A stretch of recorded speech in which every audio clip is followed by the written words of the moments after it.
Hey guys, Ben here. So watch collecting is a great hobby that allows you to collect and interact with what I consider to be mechanical wonders. Besides their hefty price tags, many watches come with aesthetic beauty and historical significance, such as the Omega Speedmaster, otherwise known as the Moon Watch. And whether you view watches as jewelry or as functional timepieces, I think we can all agree as collectors that we view them as a form of art. And because of their beauty, I think it's easy to get lost as collectors, which is exactly why I wanted to share some pointers that I've learned in my collecting journey, so you guys can all feel more prepared for your future collecting.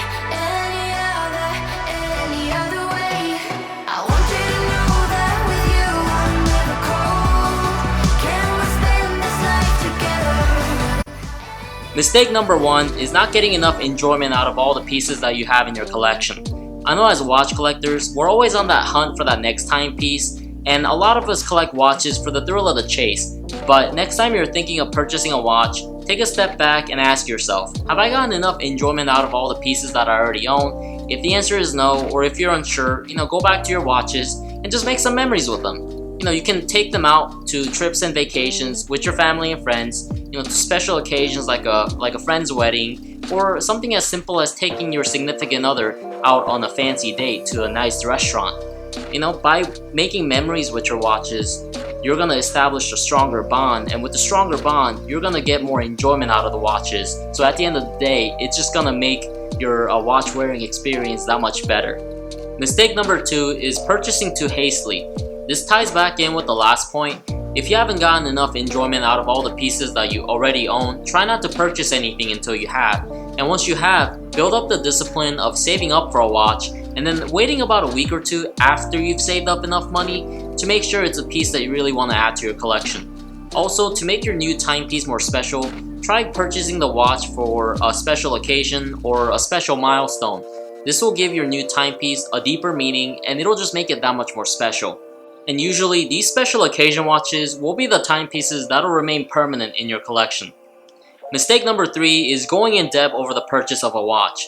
So sometimes, there's going to be a new timepiece release where as a collector, you're going to be really tempted to make the purchase, even though you may not have enough money saved. And when this happens, at any cost, don't max out your credit cards or take out any personal loans, because at the end of the day, watches are a form of luxury and you should have your priorities set straight.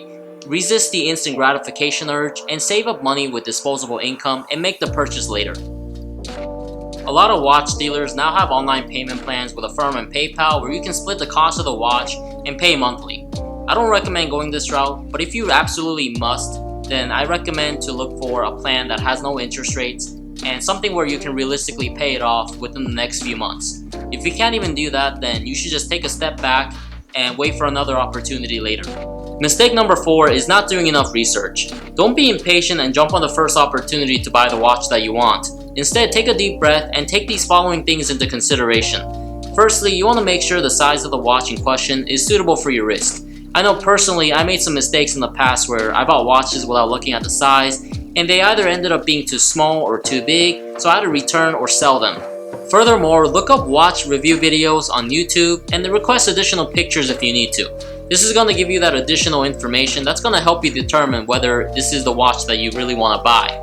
Lastly, study the market value of the watch and throw in a little negotiation when you're trying to make the transaction happen to make sure you're getting the best price possible. Also, if you decide to sell the watch later and you bought the watch at a fair price, you shouldn't lose much money, and you might even make a profit depending on which model of watch you bought. The fifth mistake is buying a watch only for its resale price. If you want to become a watch dealer and sell watches for a living, then sure, resale price is really important and you should always take it into consideration. If not, then don't worry too much about it. I get that you don't want to lose any money, but if you buy the watch right out of the gate, pre-owned, and after doing research, you shouldn't lose much money on it, if any money at all. Also, the primary objective of buying a watch is to get enjoyment out of it, not to flip it for a quick profit. Unless you want to become a watch dealer, there are just simply better investments to make where it'll bring in more money. Anyways, I hope you guys found this video informative, and if you guys enjoyed my content, please leave a thumbs up and subscribe if you already haven't.